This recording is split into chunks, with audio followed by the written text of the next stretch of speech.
I am very surprised. Stephanie White finally did it. And this reminds me of a year ago when Steph White decided that she was just done with Natasha Howard.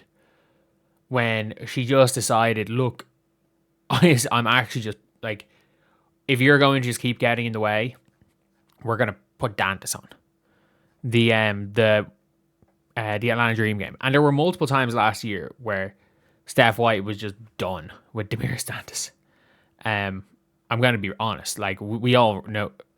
Did I say that? She's done with Dantas, but like she was done, with Natasha Howard. And this year, if we are looking at some of these rotations, it is very, very clear. It is very, very clear that Steph White is at least trying to kind of make decisions to win games. And I will still never understand. I think there is merit to Stephanie White thinking that that Caitlin Clark would be a better player if she was able to mold her into Timu Paige Bueckers. I think there's a lot of merit in that. I do. I would partially agree with that. But this is where I'm like, there's no fucking merit to Stephanie White trying to sabotage Caitlin Clark with a fever. There's just not. Caitlin Clark was flirting with an ejection the entire game. Like, she was flirting with being ejected for the entire game yesterday. Didn't matter. Didn't care. Still let her in. Still let her make mistakes late in the game. If anything else, she should have realistically subbed off. Should have realistically subbed off or kept Aaliyah subbed on. It was probably Aaliyah where there were more kind of negative things. That being said, let's take a look at the box score. Like, if you watch this game, I get it, she was +3. Monique Billings was massively at fault. She was pretty, massively at fault for a decent chunk of what was going on with the Indiana Fever. Like, she has this weird thing where she just can't catch the ball. Where she actually, it is like Christy Wallace-esque. It's almost Damiris Dantas-esque. In her inability to catch the ball. And she got pulled quick. So, Maisha Hines-Allen, who is, people think she's the enforcer team. No, Maisha Hines-Allen does a lot of good. I don't really care about the box score. I don't care about the box score numbers for role players. I really don't. Because a lot of situations, what the role players do, and what the role players do well, is a lot of time is intangible. It's intangible. It's like, how can you do little things to impact the game? Monique Billings does nothing to impact the game. She is a above average screener. That is all I'm going to say. She's an above average screener. And when she runs the floor, I need to actually show this. So we're going to bring back the incredible Paint Online. At some stage, we're going to get a better, we're going to have a better way of going through actions, because I'm not getting copyright claims. And anytime I try to show actual footage to break it down, I'll get copyright claims. So they're in transition. So the halfway line's here. I don't really care what happens in the backcourt. So that is not where it goes. 3-point line. There. Fuck it. That works. So Caitlin Clark is running down the floor in transition. Monique Billings, some of the times, is the first player. So where do you go if you are the player? So Caitlin Clark's running this way. If you are Monique Billings, should you A, leave Caitlin drive and dart to the corner like you're a shooter? Should you B, run to the basket on this side so that Caitlin's in a 2-on-1, so if their player goes, you just get a dump down for a layup?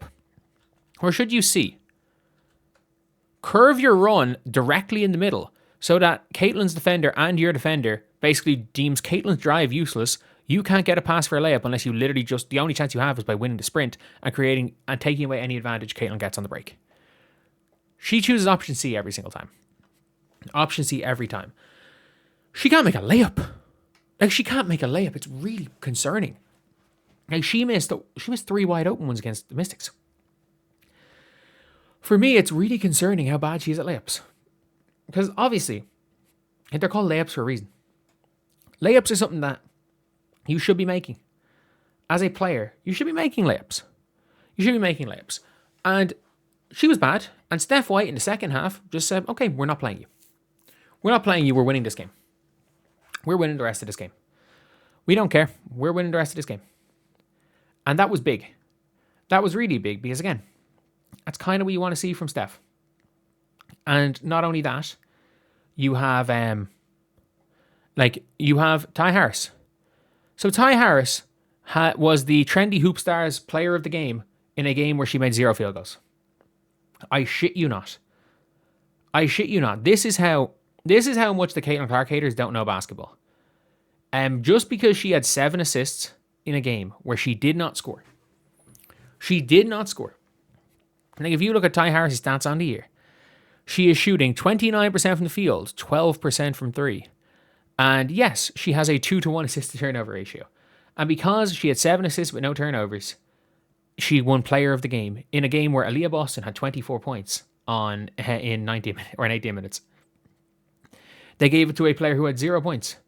And apparently, because she played incredible defense on fucking Shug Sutton, she was player of the game. Ty Harris is terrible. I'm not saying Ty Harris is not going to be good. I'm not saying cut Ty Harris or anything like Story Walker-Kimbrough. Ty Harris I thought was really good in Connecticut. I thought she was pretty good in Dallas last year, start of the year. Like, I actually thought she was pretty good. But Ty Harris hasn't been healthy in a year. Right now, Raven Johnson is the better player. Why? Because even though Raven Johnson has stunk it up, which she has really stunk it up, like, I cannot stress it enough, Raven Johnson's really, really stunk it up for the Indiana Fever. You're still looking at it like, okay, yeah, there is potential. There is potential in Raven Johnson, and if Raven figures it out, she can be an impactful player today. Raven Johnson does have some problem. She has a severe fouling problem. She has a severe fouling problem. She doesn't play smart defense. She's not playing with her head, and the game is at the minute 1 billion miles an hour. Like, she can't be a point guard unless her duty as the point guard is to dribble the ball down the floor, not look at the basket, and play the Poochie offense. If you guys don't know the reference for that, so in The Simpsons, where, you know, Homer is Poochie, one of his suggestions is like, whenever Poochie's not on the screen, the other characters should be like, where's Poochie? Where's Poochie? Like, she needs to play the Poochie offense. Whenever she is on the ball, her whole thing needs to be, where is Caitlin? I need to get Caitlin the ball at all times. And once I get Caitlin the ball, I'm getting the fuck into that corner. And she went 1 of 2 from those corner threes. If Raven Johnson, I mean this when I say this, the game is 1 million miles an hour. Until the game slows down for Raven Johnson, her role has to be, I'm going to try play defense, and I'm going to pray that I make some shots. Because she is a massively net negative point guard right now. But she can be a positive defender. And she did little things. She was, when the Valks played a zone, so the game slowed a bit, she did a really good job kind of dissecting the zone. So her being a point guard is going to come, but it's not there right now. She has no ability to play a point guard at the pro level. The game's too fast. Or she makes the game too fast. But yeah. That is a big one. And look, I think Stephanie White, other than subbing off Aaliyah Boston with 2 minutes to go for no reason, I think she played a near perfect game. I think she coached a near perfect game. And if we're being real here, when it comes down to it, a lot of people are saying, like Stephanie White, she kind of ruined the rotations in the first half. Dude, if they're first half rotations, it is what it is. She's trying to get players rest. She has got, literally, Kelsey Mitchell last year, I'm not joking again, she played till the wheels fell off. She suffered rhabdo last year. Aaliyah Boston has a meniscus issue. Caitlin Clark missed the last game with a back issue. You've got to be careful when it comes to rotating. You've got to be careful. You cannot play. Like, Caitlin Clark playing 31, 32 minutes a night is fine. And the occasional night or minutes start with a 2. That's fine. But, like, if you look at Caitlin Clark, like, I'm going to show you Caitlin Clark rookie season minutes. And you're going to be shocked at her rookie season minutes at times. So you look, even 2025, some of her games, like 38 minutes in the game against the Liberty when they lost. 38 minutes in game 2 against Atlanta. 38. 2026. She played 37 in overtime, but 31, 31, 24, 32. They're managing her minutes and she's doing more. And look at her minutes in 2020, 40, 36, 20, 36, 34, 38, 45 minutes. She played 45 minutes in an OT game. 40, 38, 37, 38, 36, 36, 40, 37, 38, 38, 38, 38. She played, like, this is what, a six-game sample size. In those 6 games, she missed, what, 11 minutes total? Like, if you want to complain about Steph White's rotations, it's hard. It's hard, other than putting Ty Harris on. And she's already benched Andis. She's already taken Andis out of the rotation. So, I actually played a near perfect game yesterday. She benched Billings, benched Harris, benched Andis. That's what you want. And they go and win. And they go and win.